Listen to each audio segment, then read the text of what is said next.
I started off July by rewatching a few films. I was away, became ill, and just wanted stuff that I knew I would have a good time watching. Now, these are the only films that I rated 5 out of 5 for the first time I can really remember, so whilst it wasn't the strongest of months, it was still an incredibly solid one, especially towards the end. So without further ado, let's look at some movies. So, starting off, I watched The Cabinet of Dr. Caligari, a film that I have seen bits and pieces of, but never from beginning to end, and it was incredible. It's not only an important film for filmmakers, but one for anyone who likes horror. You forget that it's silent after maybe 10 minutes, the story is intriguing enough to keep you engaged, and the cinematography is just mind-blowing for something shot over 100 years ago. Now, a unique take on the horror/thriller genre is Spree, and this is a film that I feel as though I've been seeing everywhere at the moment, and good things about it at that. Now, whilst it isn't a perfect film, it's a really thrilling watch.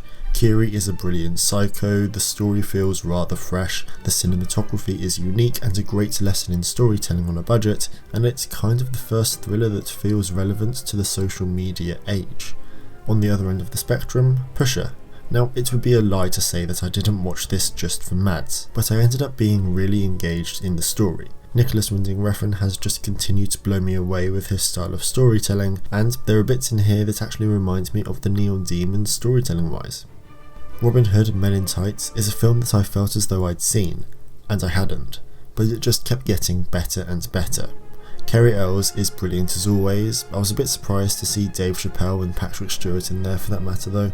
The story is crazy, the comedy is solid, and it's just stupid fun. There really isn't much to dislike, and it was kind of needed after a few serious films.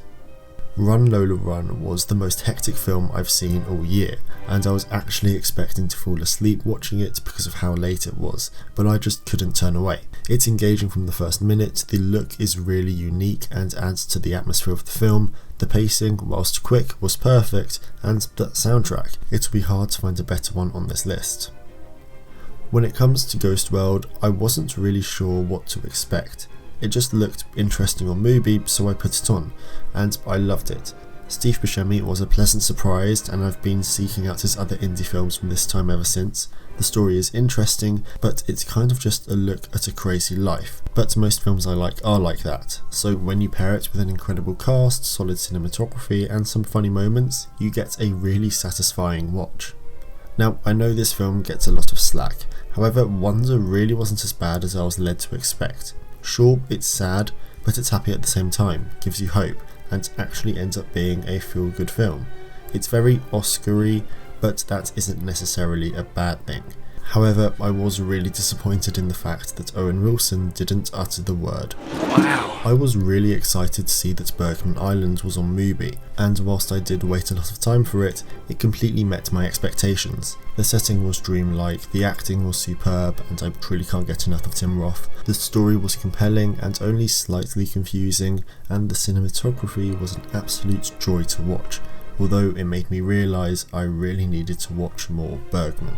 The Handmaiden is yet another incredible film, and I'm shocked that it's taken me this long to watch. Now, I'm not sure exactly what version I watched, I'm pretty sure it was the theatrical one, but it was still quite confusing throughout. In the end though, everything sort of made sense.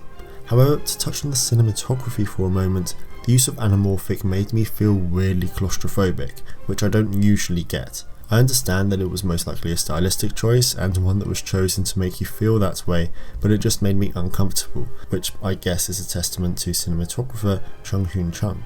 I'll watch anything starring Adam Driver, and The Report was the first thing to stick out to me when I was looking for a film yesterday, and I'm glad it did.